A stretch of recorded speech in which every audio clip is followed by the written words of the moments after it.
This video make purpose of your Urdu optional in UPSC CSC।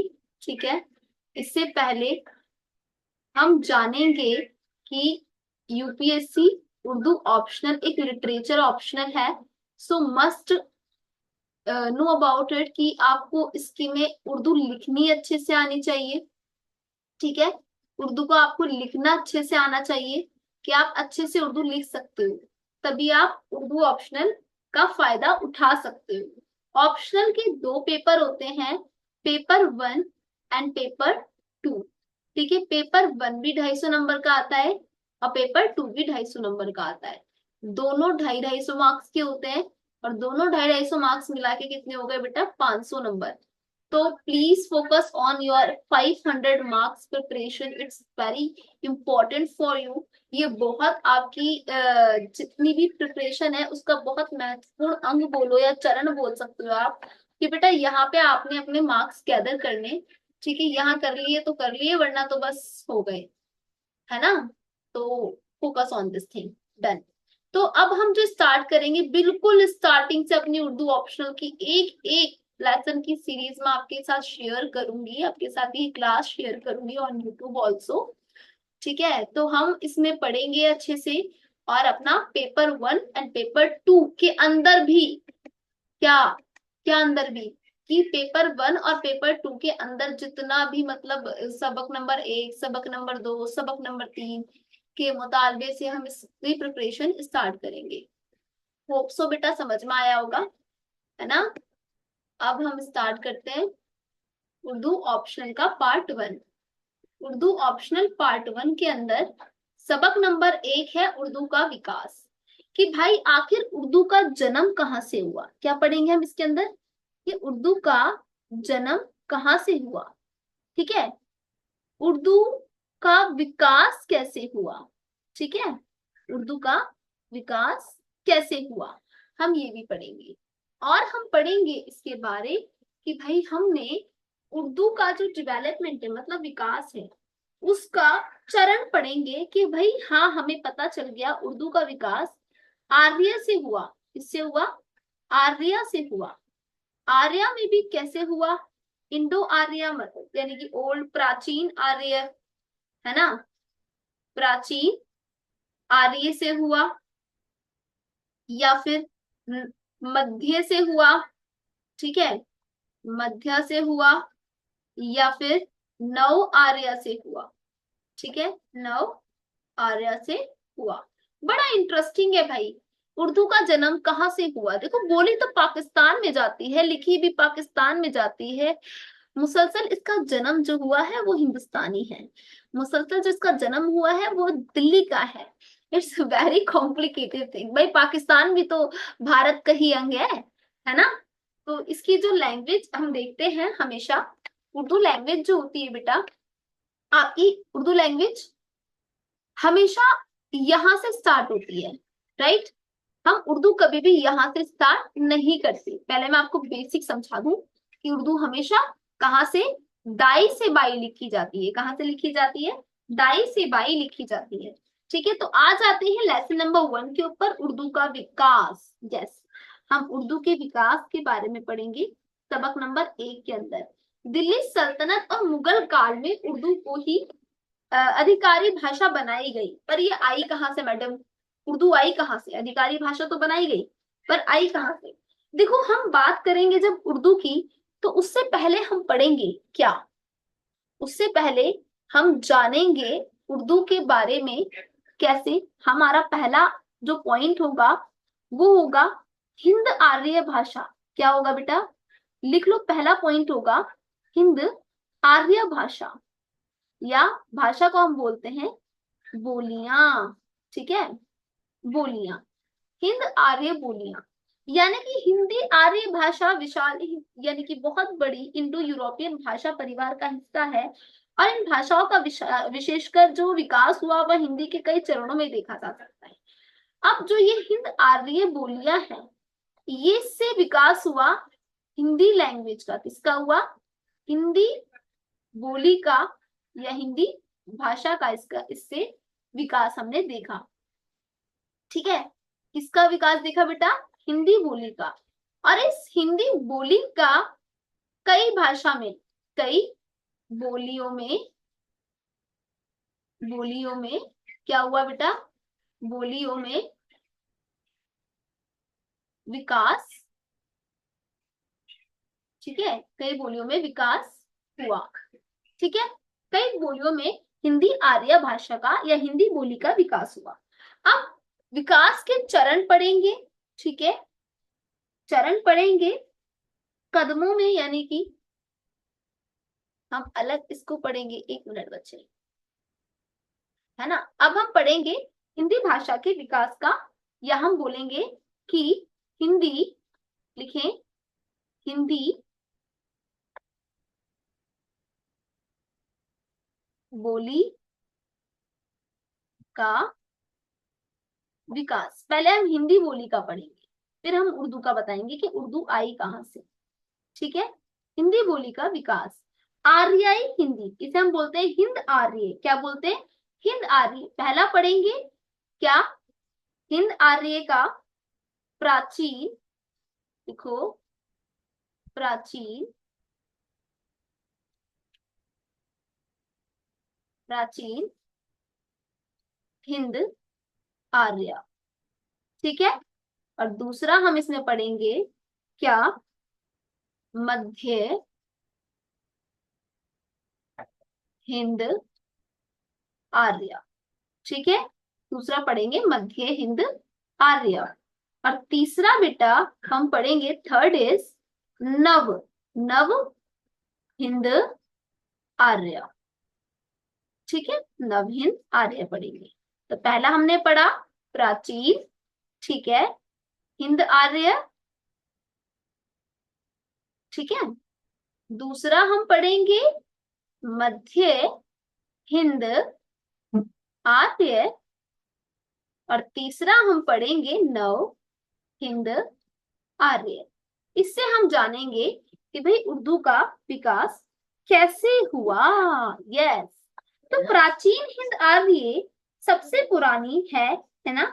और इसके अंदर हम पढ़ते हैं क्या कि वाहिद, मतलब इसके अंदर हम देखेंगे प्राचीन हिंदी आर्य के अंदर वैदिक संस्कृति। तो नंबर 1 पर आता है आपका प्राचीन हिंद आर्य।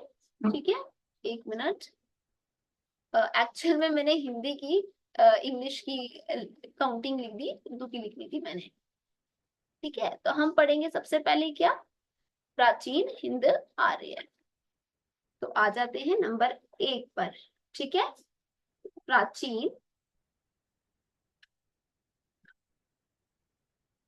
प्राचीन हिंद आर्य। ठीक है, इसके अंदर बच्चे हम पढ़ते हैं पहला वैदिक संस्कृत। यस, वैदिक,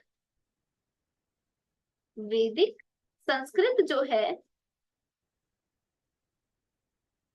संस्कृत।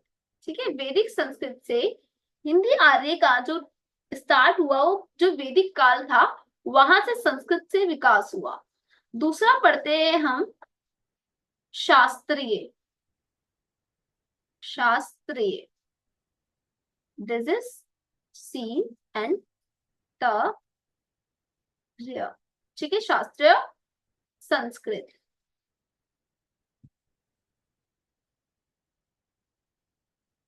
ठीक है, वैदिक शास्त्रीय संस्कृत, यानी कि 4वीं शताब्दी की, यहां मैं लिख देती हूँ वैदिक काल। ठीक है, वैदिक काल, या वक्त भी, आप फाल भी इसको बोल सकते हैं। और शास्त्रीय जो है वो हिंदू ग्रंथ, बौद्ध ग्रंथ और साहित्य दर्शन आप बोल सकते हो। विज्ञान के माध्यम से इसका हमने देखा, या आप बोल सकते हो वैदिक संस्कृत का एक वो था कि हमने इसमें क्या करा, साहित्य, साहित्य देखा। ठीक है, प्राचीन हिंदी आर्य के अंदर। द सेकंड इज, सेकंड था मध्य, मध्य हिंद आर्य। देन मध्य हिंद आर्य के अंदर हमने पढ़ा क्या? पहला जो स्टार्ट हुआ वो प्राकृत में हुआ इसका विकास, प्राकृत लैंग्वेज, ठीक है, पहली लैंग्वेज आई प्राकृत। उसके बाद अपभ्रंश, यानी कि प्राकृत और आधुनिक हिंद जो था वो भाषाओं के लिए फैलाव था, और दोनों के लिए मतलब एक तरीके का बहुत अहम नजरिया था उर्दू के लिए ये, कि यहाँ पर प्राकृत से क्या हुआ, अपभ्रंश।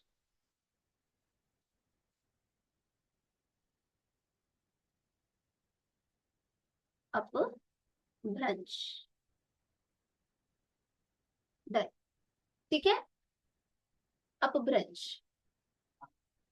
एक्चुअली ना ज्यादा मोटी हो गई है इसकी, अब ठीक है, ठीक है, हाँ, अपभ्रंश। एंड द थर्ड इज नव हिंद, अब ठीक है, अब सही भी लिखा जा रहा है ना, हिंद आर्य, ठीक है। नव हिंद आर्य में क्या हुआ बेटा,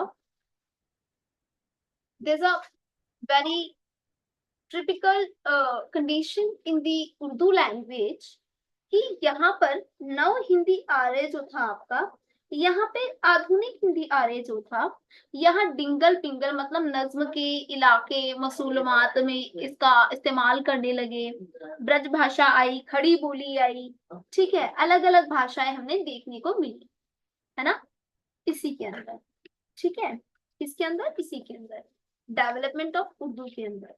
तो एक्चुअल में फिर ये उर्दू आई कहाँ से, बड़ा ही मुश्किल सवाल हमारे सामने एक आता है कि भाई एक्चुअल में उर्दू कहाँ से आई, ये उर्दू आई तो आई कहाँ से आई, है ना। यहाँ पे हमने नई नई भाषाएं देखी, ब्रज भाषा देखी, ठीक है, ब्रज भाषा देखी, खड़ी बोली देखी, खड़ी बोली देखी, ठीक है। तो फिर मैम ये आई तो आई कहाँ से आई, ये भाषा आई तो आई कहाँ से आई। तो एक क्वेश्चन हमारे दिमाग में चुभता है, बोले तो उठता है, कि भाई आखिर ये कहाँ से आई, मतलब कहने का मतलब है कि अब क्वेश्चन जो उठा हमारे दिमाग में, उर्दू का जन्म, है ना, उर्दू का जन्म कब हुआ, है ना, उर्दू का जन्म कब हुआ, ये हमारे दिमाग में आता है कि उर्दू का जन्म कब हुआ। अब this is a very important question for every aspirant and also every student who wants to know about कि उर्दू भाई आई कहाँ से, एग्जैक्टली उर्दू आई कहाँ से। तो इसका, इस भाषा के जन्म से बोल सकते हैं हम कि कहावत है, हाँ, इस भाषा के जन्म से लड़करी है ही गई सदानत है, कुछ लिंग्विस्टिक मांगते हैं, कुछ लिंग्विस्टिक मानते हैं उर्दू के जन्म को लेकर, कुछ लिंग्विस्टिक्स का कहना है उर्दू छठी सदी में, आप यहां से पॉइंट लिखें कि उर्दू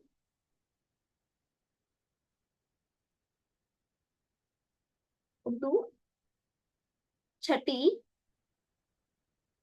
सदी में आई, ठीक है, सदी की भाषा है, छठी सदी की भाषा है, ठीक है। ये मानते हैं कुछ लोग कि उर्दू क्या है बेटा, छठी सदी की भाषा है। कुछ मानते हैं कि ब्रज भाषा से विकसित हुई है, यानी कि उर्दू उर्दू का जन्म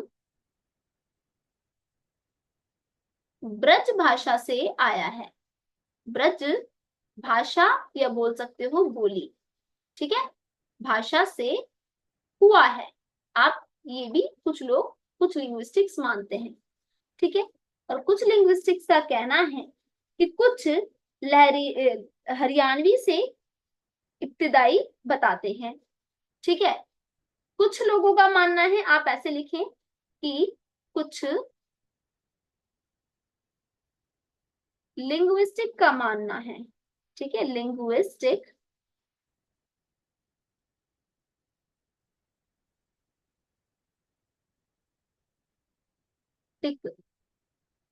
का मानना है उर्दू हरियाणवी हरियाणवी से विकसित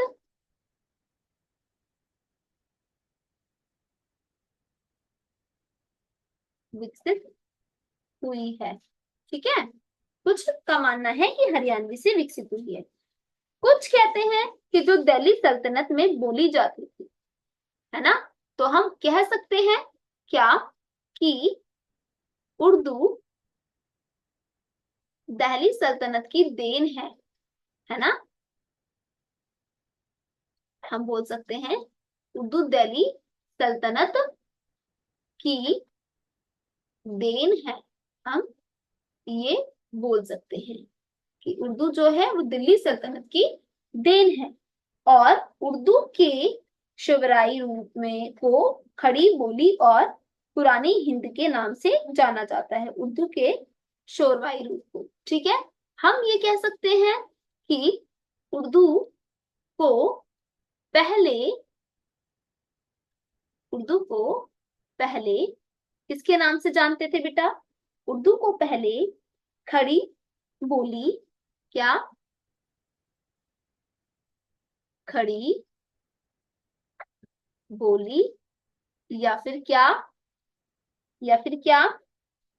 खड़ी बोली या पुरानी हिंदी, है ना, पुरानी हिंदी,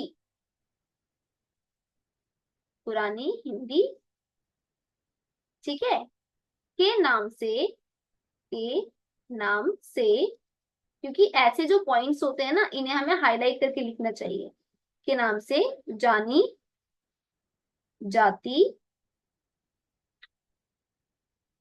है। ठीक है, पुरानी हिंदी के नाम से जानी जाती है। समझ में आया उर्दू का जन्म कैसे हुआ? ठीक है, अब भाई विकास कैसे हुआ? अब हमारे दिमाग में जन्म का तो क्वेश्चन कंप्लीट हो गया कि उर्दू का जन्म हुआ कैसे। अब आएगा कि उर्दू का विकास कैसे हुआ। ठीक है, क्या पढ़ेंगे अब हम कि अब पढ़ेंगे कि उर्दू का विकास कैसे हुआ। ठीक है, कैसे हुआ, तो आंसर आता है इसका कैसे हुआ इसका भैया उर्दू का विकास। भाई पहली चीज तो हमारे दिमाग में आती है दिल्ली सल्तनत, है ना, हमारे दिमाग में दिल्ली सल्तनत आती है। ठीक है, दिल्ली सल्तनत को ही इसकी अधिकारी भाषा बोला जाता था, क्योंकि दिल्ली सल्तनत के अंदर ये अधिकारी लैंग्वेज थी, ऑफिशियल लैंग्वेज थी, अधिकारी बोली। ठीक है, ऑफिशियल लैंग्वेज थी, सारे सरकारी काम। और दूसरा भाई इसका विकास करने के लिए महत्व जाता है किसको? हमारे प्यारे अमीर खुसरो साहब को इसका विकास करने के लिए 13वीं शताब्दी में अहम भूमिका निभाते हैं। कौन? अमीर खुसरो साहब, अमीर खुसरो साहब।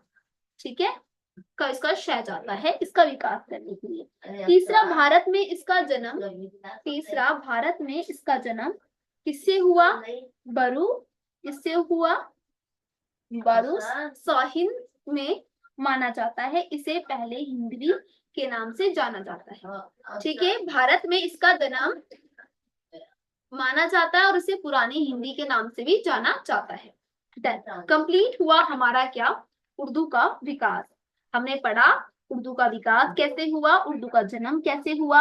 और उर्दू पर अब हम थोड़ा सा पढ़ लेते हैं इसका क्या कि हिंदी भाषा का विकास जो था, तरक्की कैसे हुई, उर्दू का प्रभाव कैसे पड़ा। फारसी और अरबी प्रभाव, भारत में मुस्लिम शासन की स्थापना हुई। आप ऐसे भी बोल सकते हो कि मुस्लिम मुस्लिम शासन की वजह से इसका विकास हुआ, से नॉट है। ठीक है, डन। समझ में आया होगा कि उर्दू का विकास कैसे हुआ, है ना, मुस्लिम शासन की वजह से भी हुआ। अब हम थोड़ा सा पढ़ेंगे क्या,